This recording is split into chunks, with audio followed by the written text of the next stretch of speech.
सभी देवता है यहाँ। आप सभी को मेरा प्रणाम। कल्याण हो।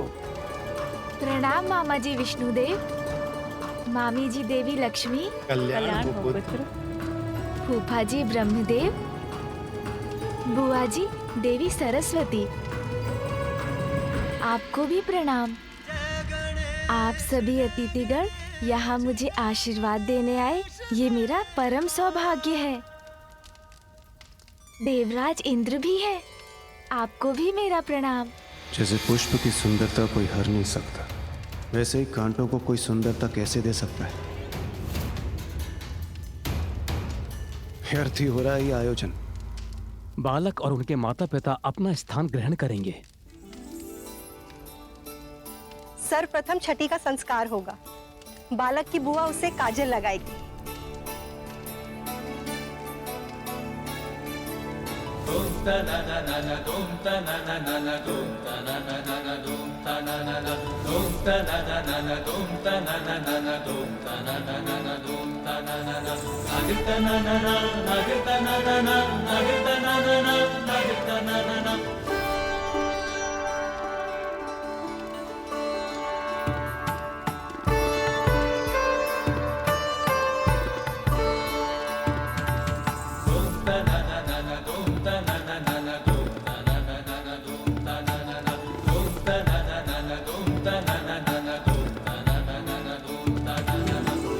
अब बालक का नामकरण होगा।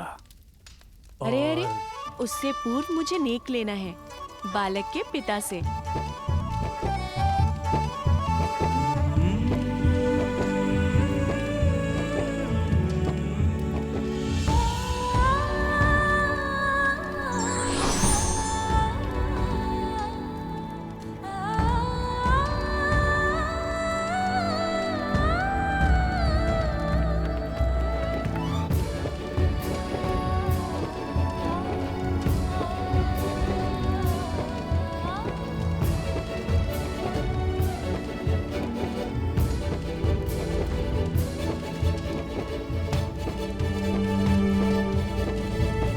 देवी, क्या अब हम नामकरण की विधि प्रारंभ कर सकते हैं?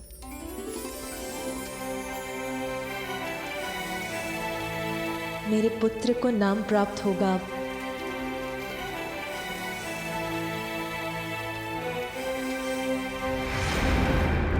ओम अग्नये स्वाहा, ओम अग्नये स्वाहा, ओम अग्नये स्वाहा, ओम प्रजापतये स्वाहा, ओम प्रजापतये स्वाहा, ओम प्रजापतये स्वाहा, ओम भूरग्नये स्वाहा, ओम भूरग्नये स्वाहा, ओम भूरग्नये स्वाहा।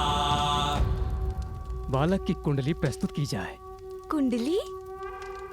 एक बार किसी प्रकार ये बालक मेरे हाथ लग जाए, फिर मैं अपने प्राणों के संकट से मुक्त हो जाऊंगा।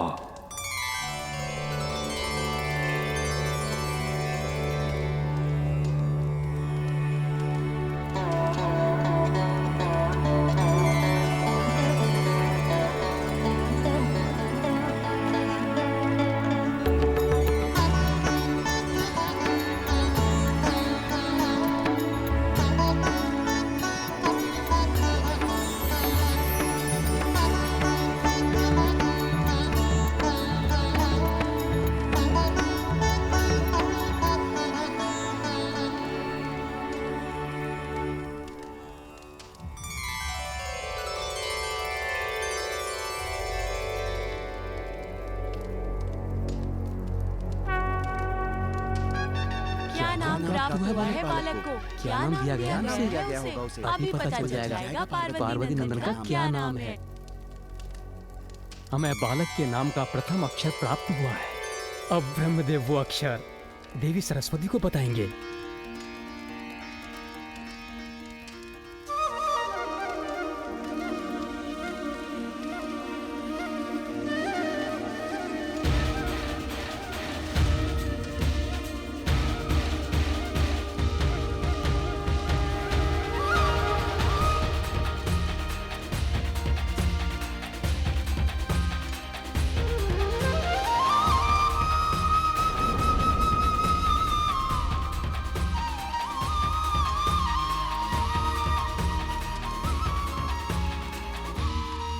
मेरे पुत्र के नाम का प्रथम अक्षर है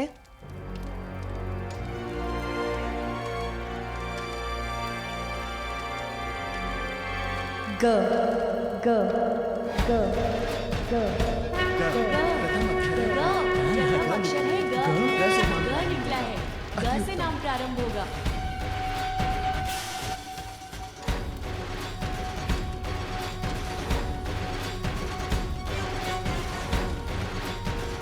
और अब महादेव हमारे पुत्र को इस अक्षर से प्रारंभ होने वाला नाम देंगे।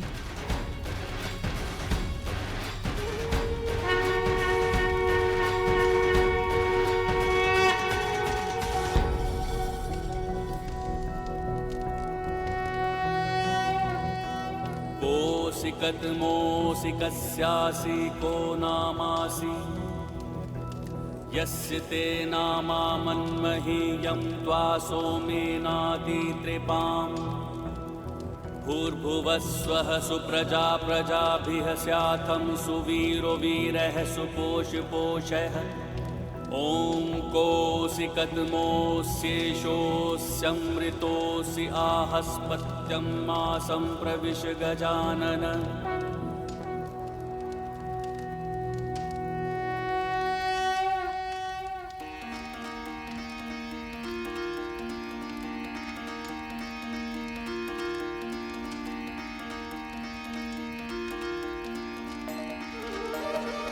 गजानन गजानन गजानन गजानन गजानन गजानन नाम। गजानन गजानन गजानन गजानन गजानन गजानन गजानन गजानन गजानन गजानन गजानन गजानन गजानन, तुम गजानन हो पुत्र। गजानन?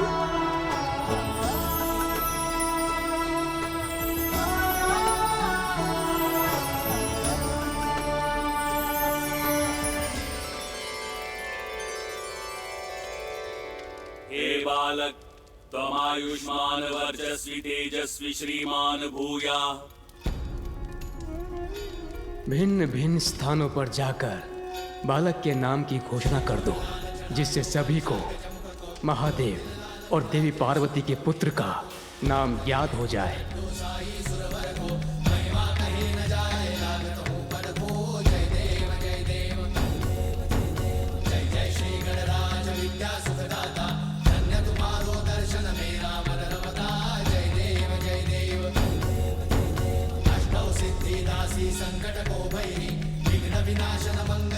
आप सबको मेरा प्रणाम।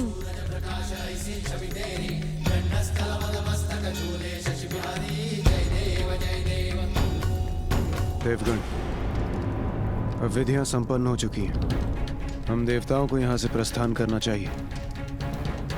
अब यहाँ रहकर कोई लाभ नहीं है।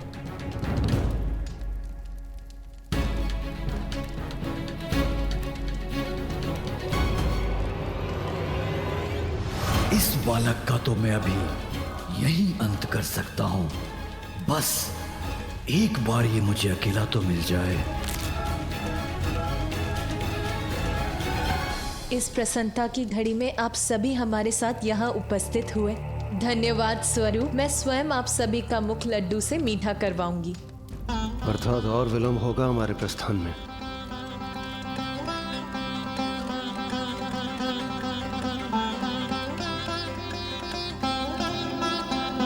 लड्डू। बहुत सुंदर नाम मिला है बालक को। हाँ, गजानन को सुनने में भी कितना अच्छा है। मुख तो अवश्य मीठा होना चाहिए। इतने आनंद की बात जो है, हाँ, आज है इतने आनंद का अवसर। भूख के कारण मेरा उदर अब ऐसी ध्वनि उत्पन्न कर रहा है। मुझे भोजन चाहिए माँ। माँ किधर गई?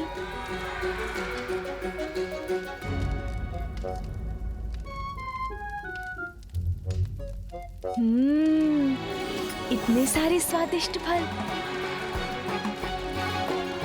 इन्हें ही खा लेता हूँ।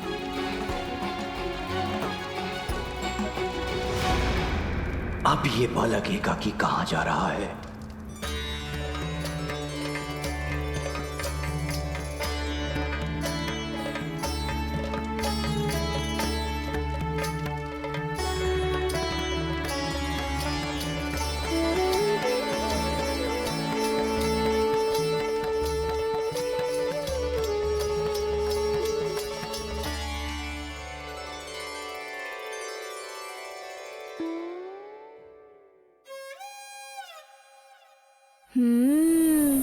अब मैं इन्हें खाऊंगा।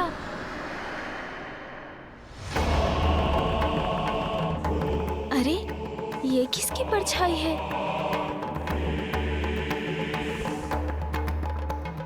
देवी पार्वती, हर्षोल्लास के इस वातावरण में आप हमें मत भूल जाइएगा। गजानन को नाम मिलने की प्रसन्नता में हमारा मुख भी मीठा करवाइए। यहाँ से शीघ्रता से जाना चाहता हूँ। ये देवी सची को समझ में नहीं आ रहा है क्या?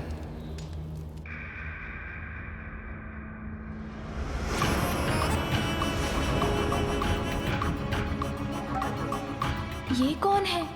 मुखमंडल सौम्य है, किंतु नेत्र ऐसे हैं जैसे ज्वाला धधक रही हो उनमें। जो भी हैं, विचित्र हैं। विचित्र गजमुख बालक है ये, इसीलिए दुर्बल ही होगा। महादेव और देवी पार्वती का दूसरा पुत्र तुम्हारा काल बनकर प्रकट होगा। आप तुच्छ बालक से भयभीत होकर कांपने लगकर। उचित कहती थी बुढ़िया सिंगिका, व्यर्थ ही चिंतित था मैं इसे लेकर। पल भर में मिटा दूंगा मैं इसे।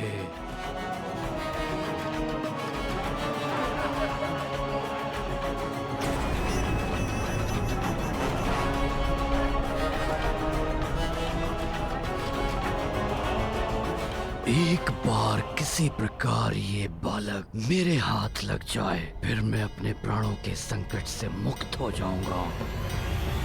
कौन है आप? और मुझे ऐसा क्यों प्रतीत हो रहा है जैसे आपके मन में अनेकों विचार आकार ले रहे हो मुझे देखकर।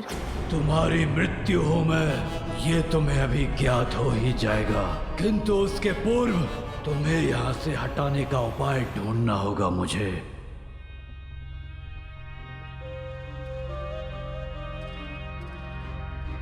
कौन हो सकते हैं ये? मिल गया मुझे उपाय इस बालक के ध्यान को भटकाने का। ओह, तो आपकी भी दृष्टि इन्हीं फलों पर है।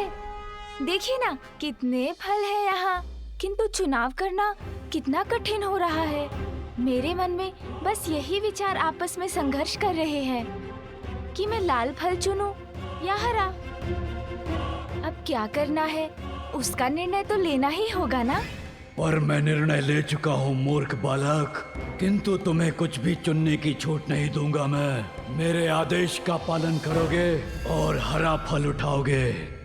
हरा फल।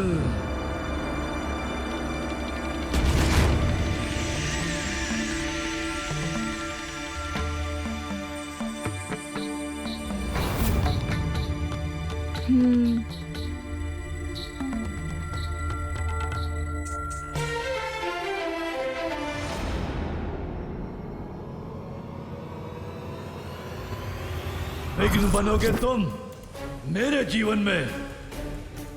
नहीं बालक, इसका तो एक ही परिणाम है, मेरे हाथों तुम्हारी मृत्यु। चलो उठाओ हरा फल और चलो मेरे साथ। उठाओ शीघ्र।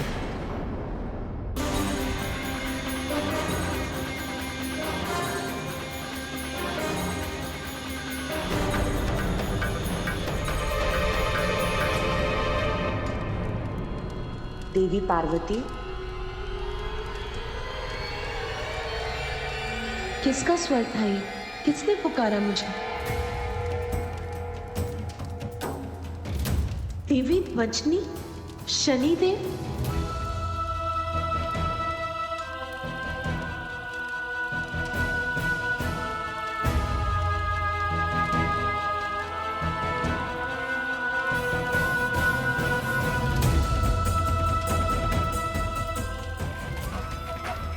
शनिदेव ने पुनः यहाँ आने का साहस कैसे किया?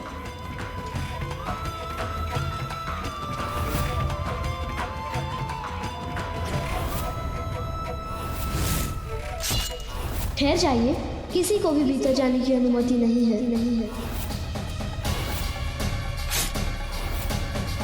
मुझे मेरा पुत्र पुनः चाहिए। ये शीश मेरे त्रिशूल के प्रहार से भस्म हुआ है और मेरे त्रिशूल से भस्म होकर कोई पुनः जीवित नहीं हो सकता।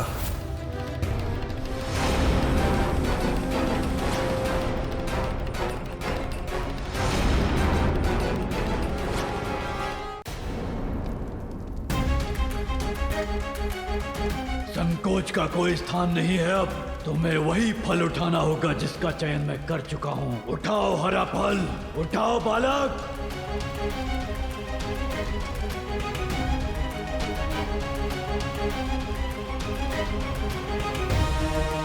प्रतीत होता है अब ये बालक पूर्णतया मेरे वश में है। अब इसे मैं मृत्यु के मुख तक ले जा सकता हूँ।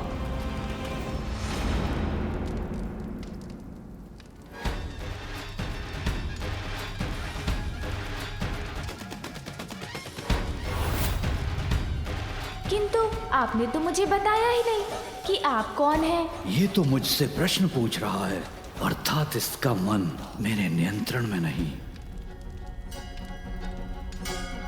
अच्छा आप बताइए ना, आप तो अवश्य मेरे नामकरण के उत्सव में भाग लेने आए होंगे, है ना?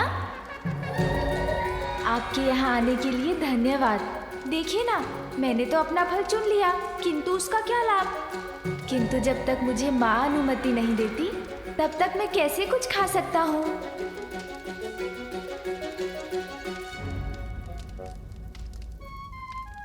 इसे दुर्बल मानकर इसकी शक्ति को कम आंकने की भूल तो नहीं कर बैठा मैं। इस पर तो मेरी सम्मोहक शक्ति का कोई प्रभाव नहीं हो रहा है।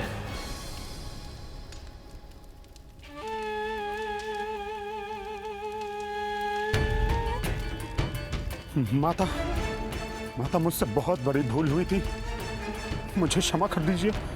बड़ी कठिनाई से मैं यहाँ आपके समक्ष आकर क्षमा मांगने का साहस जुटा पाया हूँ। माते, मुझे क्षमा कर दीजिए।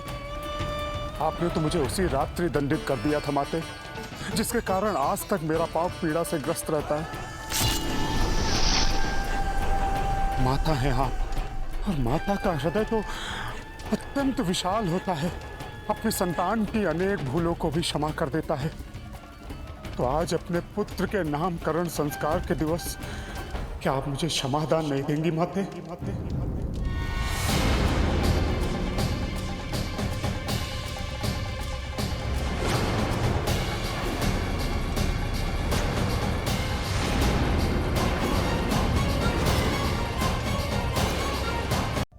ऋषि भृगु, संस्कार आरंभ करें। देवी मैना, अपने नाती को बुलाइए, जिससे हम विधि प्रारंभ कर सकें।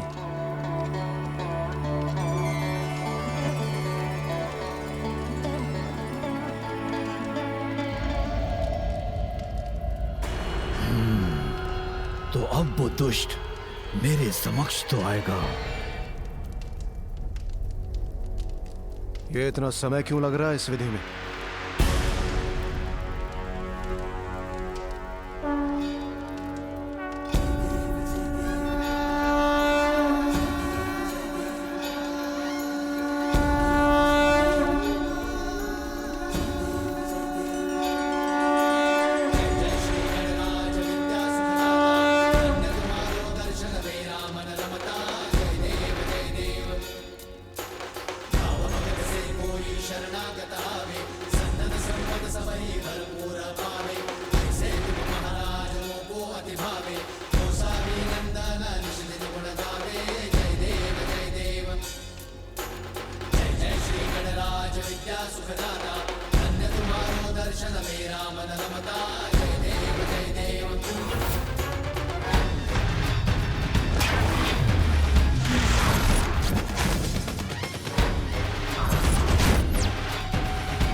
स्पष्ट नहीं देख पा रहा हूं उस बालक को मैं।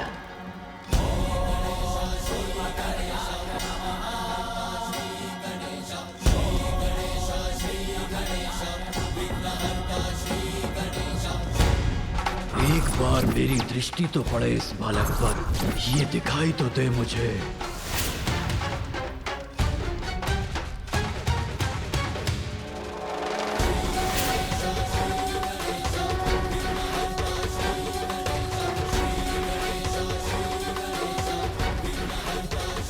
ये है वो बालक। ये तो इतना छोटा और दुर्बल है। मैं व्यर्थ चिंता कर रहा था।